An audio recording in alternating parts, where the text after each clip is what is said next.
عرب اس کو مجتہد مانتا ہے، امام مانتا ہے. میں عرب علماء کا ویڈیو کلپ یہاں لگا دیتا ہوں بطور ثبوت.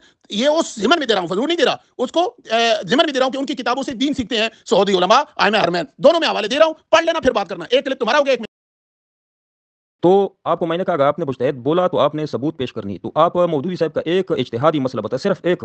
مجتہدین کے تو وہ کئی لاکھ مسائل ہیں انہوں نے حل کیے، اجتہادی مسائل کا بھی آپ کو پتہ ہے کہ وہ کیا چیز ہوتے. تو آپ مودودی صاحب کا ایک اجتہادی مسئلہ بتائے کہ انہوں نے حل کیا ہو، بس ہم مان لیتے کہ وہ مجتہد تھے. تمہارا میرا دعویٰ اس کا جواب مکمل ہو جائے گا، آگے آپ پھر بولیں. لیکن ایک ہی مسئلہ مجھے کوئی ایسا بتا دکھا دے کہ مودودی صاحب نے حل، لیکن سوچ سمجھ کے پیش کرنا ہے، کیونکہ ایسا نہ ہو کہ آپ مودودی صاحب نے کسی کا نقل کیا ہو، امام مالک سے چرایا ہو یا امام احمد بن حنبل سے چرایا یا امام ابو حنیفہ سے چرایا ہو، تو آپ پیش کر دیجیے کہ یہ ان کا اجتہاد ہے. یہ تو پھر نقل ہوا، چوری ہوئی، اجتہاد نہ ہوا. مجتہدین کا اپنا اجتہاد ہوتا ہے، اس میں سے ایک مسئلہ بتا دے جو انہوں نے حل کیا، بتا دیجیے. جزاک اللہ. یہ ویڈیو مجھے نہیں چاہیے جو عربی جھوٹ بولتا ہے کہ وہ مجاہدوں کا وہ بڑا مجاہد تھے، کہ کہاں جہاد کیا ہے، مودودی صاحب کون سے جہاد میں شامل ہوئے. یہ ویڈیو مجھے نہیں چاہیے. مودودی ہو سعودی میں مودودی ہو پاکستان میں مودودی کی بات ہو، وہ حجت نہیں ہے. صرف اور صرف اجتہادی ایک مسئلہ بتا دیجیے. ویڈیو مجھے نہ پیش کیجیے. جب میں آپ سے مطالبہ کروں تو پھر آپ مجھے ویڈیو پیش کیجیے. ابھی مطالبہ کیا اجتہادی مسئلے کا، وہ پیش کیجیے. ویڈیو وغیرہ مجھے نہیں چاہیے. جزاک اللہ. میں بتاتا ہوں جناب، ابھی مسئلہ جو تھا مولانا مودودی رحمہ اللہ کا، میں بندیوں نے پہلے فتویٰ لگایا اور اب وہی فتویٰ خود جامعۃ الرشید نے دے دیا کہ دو بہنیں جو جڑواں ہوں، جن کا سر دھڑ آپس میں جڑا ہوا ہو، اور ان کا نکاح ایک مرد سے جائز ہے یا نہیں جائز. تو اس لیے مولانا مودودی جیل میں تھے، انہوں نے فتویٰ دیا تھا، اور وہ فتویٰ جو ہے پہلے تو دیوبندیوں نے کہا کہ اس نے دو بیٹیوں کو اکٹھے کہا ہے، تو ابھی بعد میں نقل کر کے جامعۃ الرشید کی مفتیوں نے نقل ماری ہے، نام نہیں لکھا، اور مولانا مودودی کا وہ جو فتویٰ ہے وہ شائع کیا. تو میں آپ کو دے دیتا ہوں، انتظار کیجیے، کلپ نہ کیجیے گا دوبارہ جب تک آپ وہ پڑھ نہ لیں. صاحب آپ غور سے یہ مطالعہ کیجیے اس کا. جامعۃ الرشید نے جو فتویٰ دیا ہے مودودی صاحب کی جو صفات آپ نے بھیجی، اس میں تو بہت بڑا فرق ہے. مودودی صاحب نے یہ نہیں بتایا، مودودی صاحب نے اپنے فتویٰ میں یہ نہیں بتایا کہ اگر یہ دونوں لڑکیاں ان کے دل بھی ایک ہو، ان کے دماغ بھی ایک ہو. یہ جامعۃ الرشید والوں نے لکھا ہے اگر ان کے دل بھی ایک ہو، دماغ بھی ایک ہو، تو یہ ایک ہی لڑکی ہوئی، تو ایک شخص سے ان کا نکاح درست ہے. مودودی صاحب نے یہ قید و قیودات نہیں لگائے. انہوں نے کہا کہ اگر دو لڑکی آپس میں جڑی ہوئی تو ایک شخص سے ان سے نکاح ہو سکتا ہے. تو یہ انہوں نے نہیں لکھا کہ کیوں ہو سکتا ہے. اگر ان کے دل الگ ہو، دماغ الگ ہو، تو ایک آدمی سے ان کا نکاح کیوں درست ہوا. تو یہ تو قرآن پاک کے خلاف ہوا ان کا فتویٰ. ایک ہی اجتہاد نکالا مودودی صاحب، وہ بھی قرآن پاک کے صریح نص کے خلاف آپ نے نکالا ہے. ابھی سمجھ آ گئی کہ مودودی مجتہد نہ تھے، اجتہاد کا مادہ اس میں نہیں تھا. ابھی دوبارہ پڑھ لیجیے دونوں فتووں اور فرق. جو یہ دو کلپ ہو گئے، وہ جو تیسرا کلپ کیا تھا وہ میں نے آپ کو سمجھانے کے لیے کیا تھا. یہ ابھی جو کر رہا ہوں یہ بھی شمار نہ کرو. میرا کلپ ایک مودودی صاحب مجتہد تھے یا نہ، ایک کلپ. پھر وہ میں نے کہا کہ اس کے لیے آپ وہ بتا دے، اس کا اجتہاد بتا دے. یہ دوسرا کلپ. ابھی تیسرا یہ آپ کے پاس آیا کہ اس میں فرق واضح کیجیے. جامعۃ الرشید کا فتویٰ اور مودودی کے فتوے میں آسمان اور زمین کا فرق. یہ تیسرا کلپ میرا ہو گیا. یہ گروپ والوں کے لیے سمجھانے کے لیے میں یہ کلپ کرتا ہوں. مودودی صاحب نے فتوے کا جو علت بیان کیا کہ ایک شخص سے نکاح کر سکتا ہے نص کے خلاف، اس نے یہ علت بیان کیا کہ لڑکیوں سے پوچھا جائے، دونوں لڑکیوں سے، یعنی جب یہ دونوں الگ الگ لڑکے اگر ان کی خواہش ہو کہ ہم ایک بندے سے ایک شخص سے نکاح کرنا چاہتے تو کر لیجیے، نص کے خلاف ورزی کیجیے. یہ علت بیان کی. جامعۃ الرشید والوں نے یہ علت بیان کیا ہے اگر یہ دونوں لڑکیاں الگ الگ ہے تو نہیں ہو سکتا، اگر دونوں لڑکیاں ایک ہے تو ہو سکتا ہے. یہ علت بیان کیا. تو ابھی علت جو بیان کیا ہے مودودی کا دیکھ لیجیے، یہ نص کے خلاف ہو گیا، اور جامعۃ الرشید کا بھی دیکھ لیجیے. یہ میں نے گروپ والوں کے لیے کلپ کیا، شہزاد کے لیے نہیں. پہلی بات تو یہ آپ نے بولا کہ میں سعودی عرب کا نہیں مانتا. بھائی آپ کی کیا حیثیت ہے؟ آپ تو کسی کو نہیں مانتے. آپ تو اپنے علاوہ سب کو کافر کہتے ہیں، آپ کا فرقہ. تو آپ کی کوئی حیثیت نہیں ہے. آپ کے ہم فتوے جوتے کے نوک پر لگتے ہیں، تو وہ ہمیں حیثیت نہیں ہے. دوسرا، میں نے پڑھ لیا، آپ ذرا پڑھ لیں، آپ زحمت کریں. اس وقت وہ جیل میں تھے مولانا مودودی رحمہ اللہ، تو وہ یہ نہیں کہہ سکتے تھے یہ اس کا سکین کرو. اور یہ بات ہے یہ 60 کی دہائی کی، ٹھیک ہے، اور یہ فتویٰ بھی دیا ہے. اور اس پہ ذرا پڑھ لو، یہ لکھا ہوا ہے دو مردوں سے ایسا نکاح جس میں دونوں عورتیں صنفی تعلقات کے وقت متاثر ہوتی ہوں، ان کی حیا مجروح ہوتی ہوں، ان میں رقیبانہ جذبات پیدا ہوتے ہوں، کیا نکاح اس کی روح کے منافی نہیں جیسے بتایا گیا؟ یہ آیت پڑھی ہے، یہ آپ نے نہیں پڑھا. اس کے جواب میں مولانا کہتے ہیں، آپ سنتے رہیے گا کہ اس میں سے پہلی دو صورتیں تو ایسی صریح ناجائز غیر معقول نامعقول عمل ہے کہ اس کی کسی استدلال کی حجت نہیں ہے. اب رہ جاتی آخری دو صورتیں. پہلی صورت یہ بتائی ہے کہ ایک دونوں نکاح دو الگ الگ شخصیت سے ہوں، ٹھیک ہے. پہلے ان دونوں لڑکیوں کے معاملے میں 4 صورتیں ممکن ہیں. ایک یہ کہ دونوں کا نکاح دو الگ الگ شخصیات سے ہوں. دوسرا یہ کہ ان میں سے کسی کا ایک کا نکاح اس شخص سے کیا جائے اور دوسرے محروم رکھی جائے. تیسری یہ کہ دونوں کا نکاح ایک ہی شخص سے کر دیا جائے. چوتھی یہ کہ دونوں ہمیشہ نکاح سے محروم رہیں. یہ 4 شرطیں ہیں، اس کے علاوہ تو کوئی نہیں ہو سکتا. ان میں سے پہلی دو صورتیں تو ایسی صریح ناجائز اور غیر معقول اور ناقابل عمل ہے کہ ان کے خلاف کسی استدلال کی حاجت نہیں. اب رہ جاتی آخری دو صورتیں، یہ دونوں قابل عمل. اگر ایک صورت سے متعلق مقامی علماء کہتے ہیں کہ یہ چونکہ جمع بین الاختین کی صورت ہے جس سے قرآن نے حرام قرار دیا ہے، اس لیے آخری صورت بھی عمل کرنا ہوگا. بظاہر علماء کی یہ بات صحیح معلوم ہوتی ہے کیونکہ دونوں لڑکیاں تو ام بہنیں ہیں اور قرآن کا یہ حکم صاف صریح ہے کہ دونوں بہنوں کو بیک وقت نکاح میں جمع کرنا حرام ہے. لیکن اس پر 2 سوالات پیدا ہوتے ہیں. کیا یہ ظلم نہیں ہے اس لڑکیوں کو دائمی تجرد پر مجبور کیا جائے اور ہمیشہ کے لیے نکاح سے محروم رہیں؟ اور کیا قرآن کا یہ حکم واقعی اس مخصوص اور نادر صورت حال کے لیے جس میں دونوں لڑکیاں پیدائشی طور پر مبتلا ہیں؟ میرا خیال یہ اللہ تعالیٰ کا یہ فرمان اس مخصوص حالات کے لیے نہیں ہے بلکہ ان عام حالت کے لیے جس میں 2 بہنیں الگ الگ مستقل موجود ہوں. یہ مخصوص حالات کے لیے تھا ان کا. اور ایک شخص کی جمع کرنے سے بیک وقت ایک نکاح میں جمع ہو سکتی ہے، ورنہ نہیں. اللہ تعالیٰ کا قاعدہ یہ ہے کہ وہ عام حالات کے لیے حکم بیان کرتا ہے، عام حالات کے لیے. اور مخصوص شاذ اور نادر الوقوع، اور یہ آگے سارا مولانا نے تفصیل لکھی ہے، لمبا میں پڑھ نہیں سکتا. اس نظیر سے اشارے کے روز یہ آگے یہ اچھا، یہ صورت میرے نزدیک 2 لڑکیوں کے معاملے میں اختیار کرنی چاہیے. یہ صفحہ نمبر 259، جن کے جسم آپس میں جڑے ہوں ان کے نکاح 2 الگ شخصیات سے کرنے یا سرے سے نکاح ہی کرنے کی تجویز نہ کرنے کی تجویز غلط ہے. اس کی بجائے ہونا یہ چاہیے کہ ظاہر کو چھوڑ کر صرف اس کی منشا کو پورا کیا جائے. حکم و منشا یہ ہے کہ دو بہنوں کو سوکناپنے یعنی سوکنے کی رقابت میں مبتلا کرنے سے پرہیز کیا جائے. یہاں چونکہ ایسی صورت حال درپیش ہے کہ دونوں کا نکاح یا تو ایک شخص سے ہو سکتا ہے یا پھر کسی سے نہیں ہو سکتا، اس لیے فیصلہ انہی دونوں بہنوں پر چھوڑ دیا جائے کہ آیا وہ بیک وقت ایک شخص کے نکاح میں جانے میں راضی ہے. یہ فیصلہ عام نہیں ہے، عام حالات کا آپ کہہ رہے ہیں. اور یہ آپ نے کہا کہ میں تیسرا ہے، آپ نے 2 وائس کلپ ہیں، آپ نے وائس کلپ نہیں کرنا تھا نا، ایک وائس کلپ لمبا کر لیں. میں یہ پوچھ رہا تھا امجد شہزاد صاحب، یہ جو آخر میں آپ نے کہا کہ مودودی صاحب نے لکھا ہے کہ یہ دونوں لڑکیوں پہ چھوڑ دیا جائے، کیا لڑکیوں پہ چھوڑ دیا جائے کہ وہ نس کے خلاف فیصلہ کرے؟ یہ بات غلط ہے ان کی. لڑکیوں پر نہیں چھوڑنا چاہیے. جو جامعۃ الرشید نے کہا اگر لڑکیاں ایک ہے، دل ایک ہے، سب کچھ ایک ہے، تو ایک لڑکی ہوگی. اگرچہ ظاہراً اس کی جسم 2 ہے لیکن ہے تو ایک لڑکی. جامعۃ الرشید والوں نے کہا اگر 2 ہے، سوچ بچار سب کچھ 2 ہے، تو یہ جو علت بیان کیا مودودی نے کہ سکن والا جو مسئلہ ہے وہ نہ ہے. سکن والا تو آ جاتا ہے اس میں. ایک شخص سے اگر نکاح کرے، اچھا شخص ہو جائے، سے دیندار بھی ہو، لیکن سکن والا مسئلہ تو آ جاتا ہے اس میں، یہ علت آ جاتی ہے. تو یہ جو فتویٰ انہوں نے دیا یہ قرآن کے خلاف دیا، یہ مجتہد ہوا کہ یہ قرآن کا مخالف ہوا، یہ بتا دیں. اگر آپ نے کہتے ہیں کہ جامعۃ الرشید والوں نے دیا، جامعۃ الرشید والوں نے 2 لڑکیوں کے لیے کہا کہ ان کا نکاح نہیں ہو سکتا، اگر ایک لڑکی ہو تو ہو سکتا ہے. یہ دونوں الگ الگ فتوے دیکھ لیجیے نا. آپ نے کہاں نکالا مودودی کی فتوے میں کہ اس نے لکھا ہو کہ اگر دونوں ایک ہو تو ایک سے کرے. اس نے مطلق کہا ہے کہ نکاح سے منع نہیں کرنا چاہیے، ان کے ساتھ زیادتی ہے، بس ایک دیندار آدمی سے اس کی نکاح کر دیجیے. یہ ان کا فتویٰ نص کے خلاف ہے. اگر آپ نہیں یعنی اعتراف نہیں کرتے تو گروپ میں ایسے لوگ ہوں گے عدل والے، حق والے، کہ یہ بات سمجھ گئے ہوں کہ مودودی صاحب نے یہ فتویٰ قرآن کے خلاف دیا اور جامعۃ الرشید نے بالکل قرآن کے مطابق دیا ہے. اگر کسی میں سمجھ بوجھ ہو، علم ہو، تو وہ سمجھ گئی ہوں گے. آگے بتاؤ، آپ کو سمجھ آ گئی کہ مودودی مجتہد نہیں تھے، انہوں نے ہیرا پھیری کی ہے، ڈنڈا ماری کی ہے. آگے بتا دے. چلو میرے جو یہ کلپ ہے اس کا جواب دیجیے، پھر آگے شروع کیجیے، آپ کی جواب دوں گا. پہلی بات یہ ہے کہ آپ اجتہاد آپ نے فتویٰ نہیں دینا، آپ تو قرآن کے خلاف کہتے رہے نا.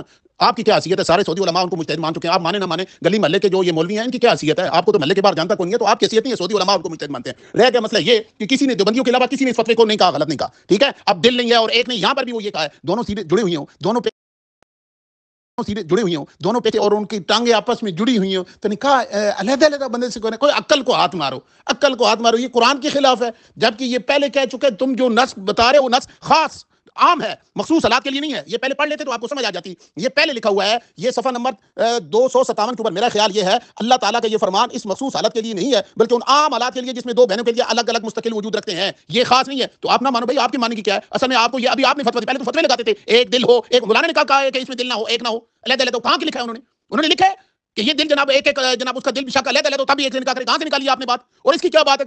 جو بچیاں اکٹھی جڑی ہوں، جن کے دھڑ جڑے ہوں، ان کے دل الگ الگ ہوتے ہیں. ایک تو انہوں نے ماری ہے چول جامعۃ الرشید والوں نے، تم اس کو کہہ رہے ہو قرآن کے مطابق. یہ جو فیصلہ ہے 2 بہنوں کا یہ عام ہے، خاص نہیں ہے. یہ کیس خاص ہے اور تم تو فقیہ ہو بڑے، تمہیں اتنا تک نہیں پتا. اور تیسرا میں بات بتاؤں، تمہارے کلپ تم نے لوگوں کو بھاشن دینے کے لیے تمہیں بلایا، بھاشن میں بھی دے سکتا ہوں. تمہارے ہو گئے وائس کلپ 6، میرا یہ 4تھا ہے اور تم آگے کر چکے، بلکہ تمہارے 7 ہو چکے، 7واں کی ہے تم نے.